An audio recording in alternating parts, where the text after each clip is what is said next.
हमारे व्यस्त जीवन में ईश्वर की आवाज़। हम में से बहुतों के लिए ईश्वर को खोजना, ईश्वर को ढूंढना और ईश्वर को पाना हमारे जीवन का परम उद्देश्य है, लक्ष्य है। पर हम ईश्वर को कहाँ ढूंढें? आकाश में, पाताल में, प्रकृति में या हमारे हृदय में? आइए हम ईश्वर से कृपा मांगे, प्रभु के वचनों को सुने, धर्मशास्त्रों का अध्ययन करें और पवित्र आत्मा द्वारा संचालित होकर ईश्वर की अगुवाई में ईश्वर को ढूंढें। 32वां सामान्य सप्ताह 12 नवंबर 2021 शुक्रवार, प्रज्ञा ग्रंथ अध्याय 13 पद संख्याएं 1 से 9 तक और संत लूकस का सुसमाचार अध्याय 17 पद संख्याएं 26 से 37 तक। आप में से कई लोग ऐसे होंगे कि आपकी ट्रेन कभी छूट गई हो या आपकी फ़्लाइट कभी छूट गई हो। जब ये छूट जाते हैं और आपको उस निश्चित स्थान पर पहुंचना बहुत ज़रूरी होता है तो हमें अफसोस होता है और हम कहते हैं कि यदि मैं समय पर निकला होता, कई भटकाने वाली चीज़ों में व्यस्त नहीं होता, थोड़ा सा अनुशासित होता, सतर्क सजग होता, तो मेरी ट्रेन, मेरी फ़्लाइट नहीं छूटती और मैं वहाँ पर पहुँच जाता जहाँ मुझे होना है। प्रभु ईसा ने ईश्वर के राज्य के आने के बारे में कुछ लोगों के दिलो दिमाग में बसने वाली दो महत्वपूर्ण घटनाओं की चर्चा की है, जिसका बाइबल में जिक्र है।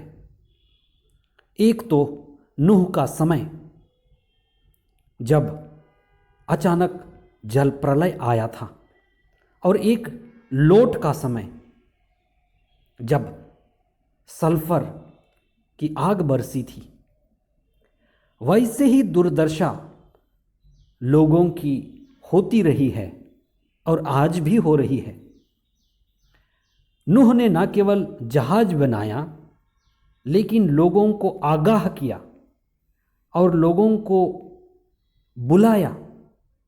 सभी को जहाज में आने के लिए उन्होंने आह्वान किया और निमंत्रण भी दिया, लेकिन लोग उस पर विश्वास नहीं किए।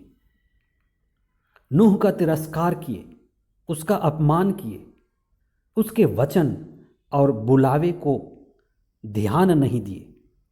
लोग अपने भोग विलास, दुनियादारी, सांसारिक झंझटों में, व्यापार में, बाजार में, बागान में व्यस्त रहे और इसी तरह से प्रलय आकर के उनको नष्ट कर दिया।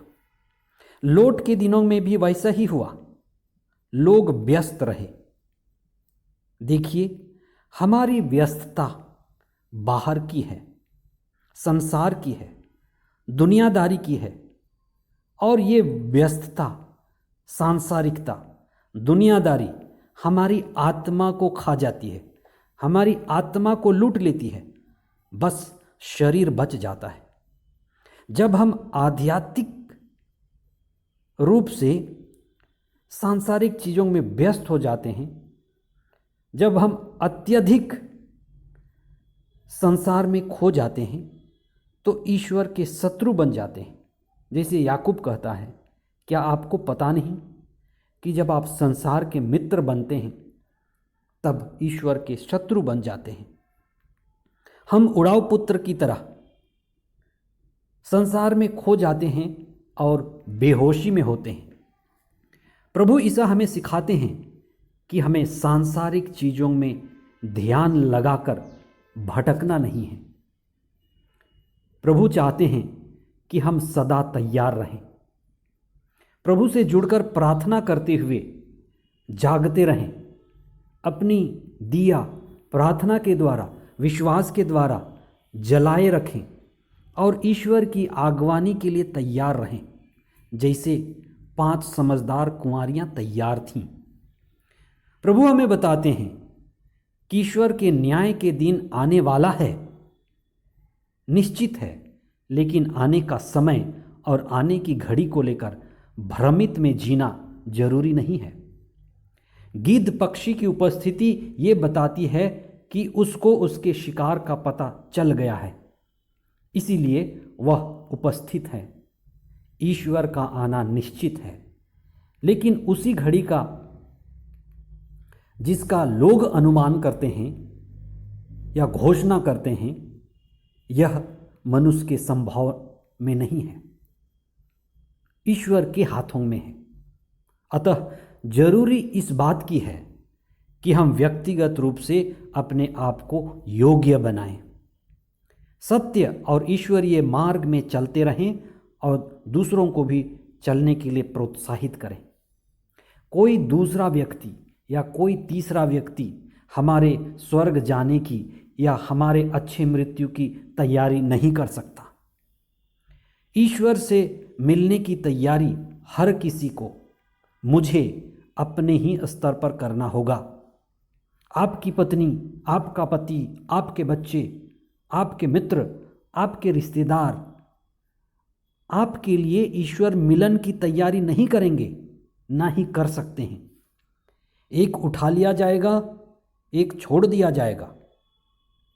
पत्नी उठा ली जाएगी, पति छोड़ दी जाएगी। बच्चे उठा लिए जाएंगे, रिश्तेदार छोड़ दिए जाएंगे। इसका क्या मतलब है?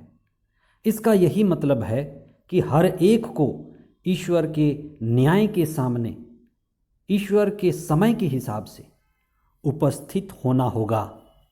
इसलिए हम व्यक्तिगत रूप से जागते रहें, प्रार्थना करते रहें, सतर्क रहें, आध्यात्मिक रूप से तैयार रहें और आत्मा में रहें।